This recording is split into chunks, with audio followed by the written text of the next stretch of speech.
Messi.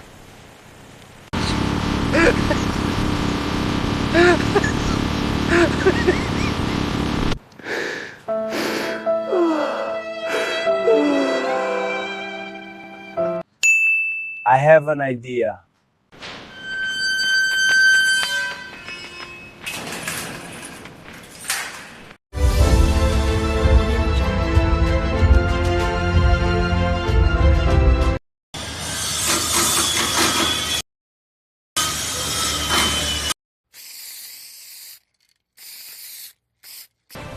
This is amazing, Ronaldo.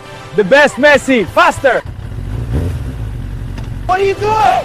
Why?